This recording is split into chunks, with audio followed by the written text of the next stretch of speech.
Right now I'd like to introduce Dr. Congressman Ron.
If enthusiasm wins elections, we win hands down.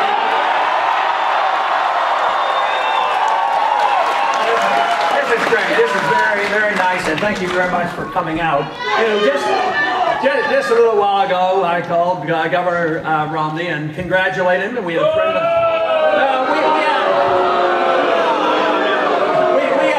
Conversation, and I honestly congratulate him. He ran a good campaign, but I also said I would see him soon in the caucus states.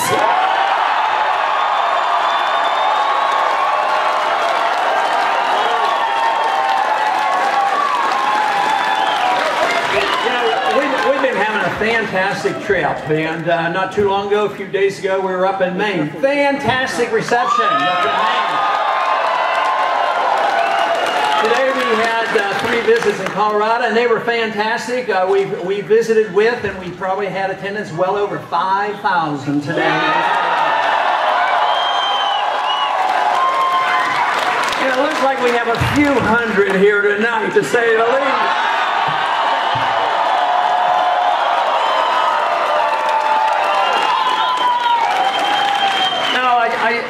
You know, a few months ago there were, well, how many candidates were there? There were 9. We're down to 4. But tonight I saw a statistic. We're in 3rd place when it comes to delegates, and that's what really counts.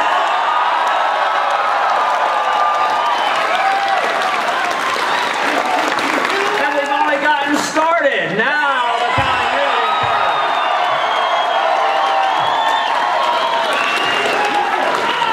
Now, and we will spend our time in the caucus states, because if you have an irate, tireless minority, you do very well in the caucus states. But there's something else that the caucus states lends itself to, because if you have an energized group of people that are working in a campaign and actually believe in something, it's better to work in the caucus states.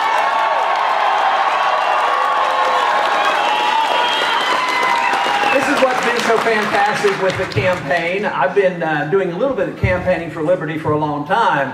But let me tell you, something big is happening in this country, and it's all very favorable. There's a mess up in Washington. They've created a mess. They've given us a lousy foreign policy. They've given us a lousy budget. And they've given us a lousy recession. But where the wonderful thing is happening is at the grassroots. People are beginning to realize that the problem is too much government. We need more personal liberty.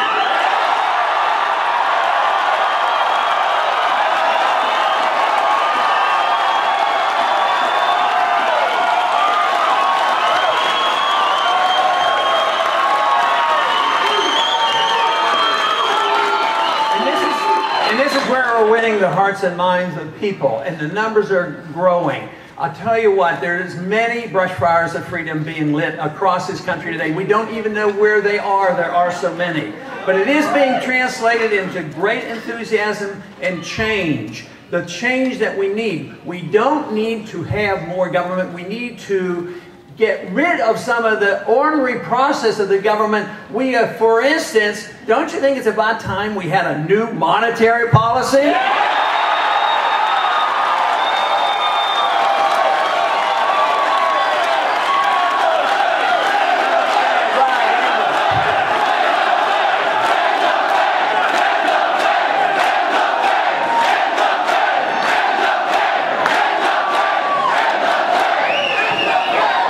We have to invent something new. All we'd have to do is read the Constitution. They tell us exactly.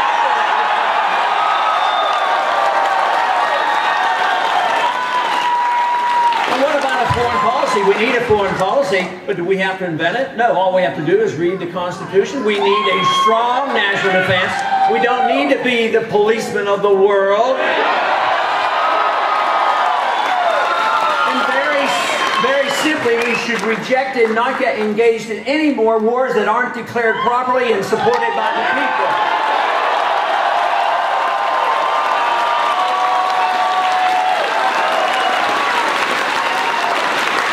You know, I've gotten some advice on the internet every once in a while, and the advice is, Ron, if you would just change your foreign policy, you would get a few supporters.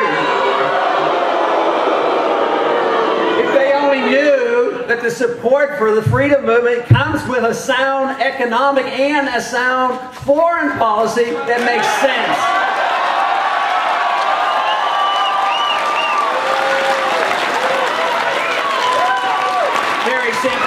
Very simply, it means bringing our troops home and stopping all these undeclared.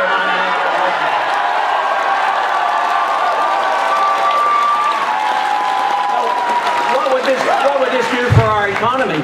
I'd like to see all the troops spending their money here at home and not going over there. But in the last 10 years, fighting these unwinnable, undeclared wars, we have spent over $4 trillion more in the debt for this. So there's a cost of life and limb, but there's an economic cost as well. And the American people are tired of it, and they're ready because they know this country is bankrupt. All great nations go down because they overextend themselves overseas. So I would say it's time for us to wake up. Don't wait for an economic crisis to hit when we have to come wimping home. We ought to just wise up, spend our money wisely, defend this country, and don't pretend that we can tell other people.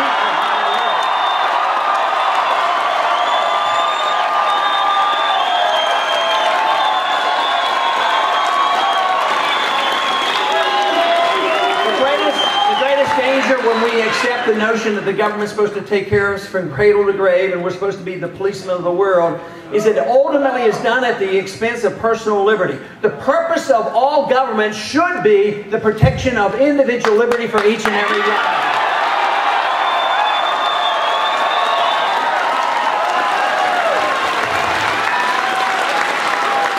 We need to reverse the trend on the attack on our civil liberties. We need to repeal the Patriot Act. We need to repeal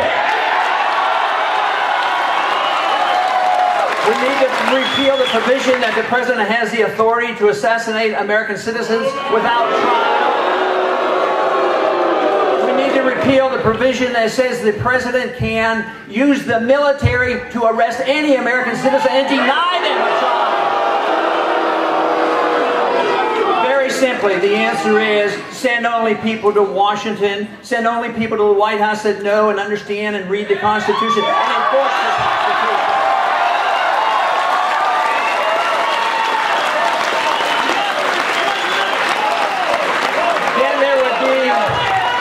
Then we would have the full understanding how you have a peaceful, thriving nation is you enforce the concept of liberty. Enforce the liberty for each and every one of us equally. This brings people together because people will use their liberty in different manners, but we don't have to fight over how they use their liberty as long as they assume responsibility for themselves and the consequences of all their actions.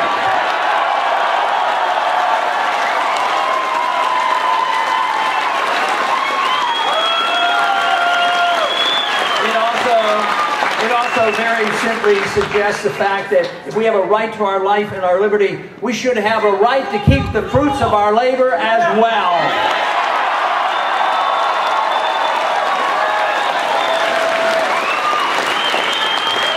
so we don't have to reinvent something. We can improve on our past, but we had a great past. We had a great constitution. We had a great middle class, the richest and the biggest middle class ever, and we've undermined it with excessive spending, excessive taxation, a monetary system that is flawed, and a foreign policy that is flawed. So all we have to do is return to our roots, and in a short time we could have our peace and our prosperity and our reliance on ourselves with our personal liberty.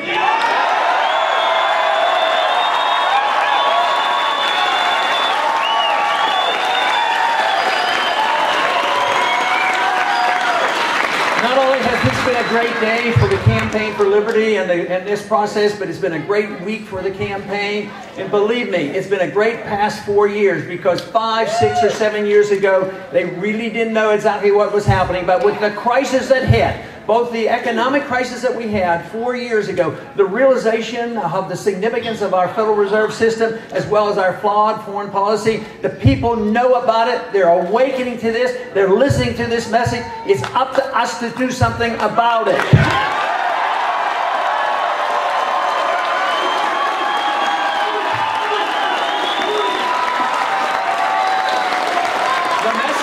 Loud and clear, the enthusiasm is here, but it has to be translated into proper political action.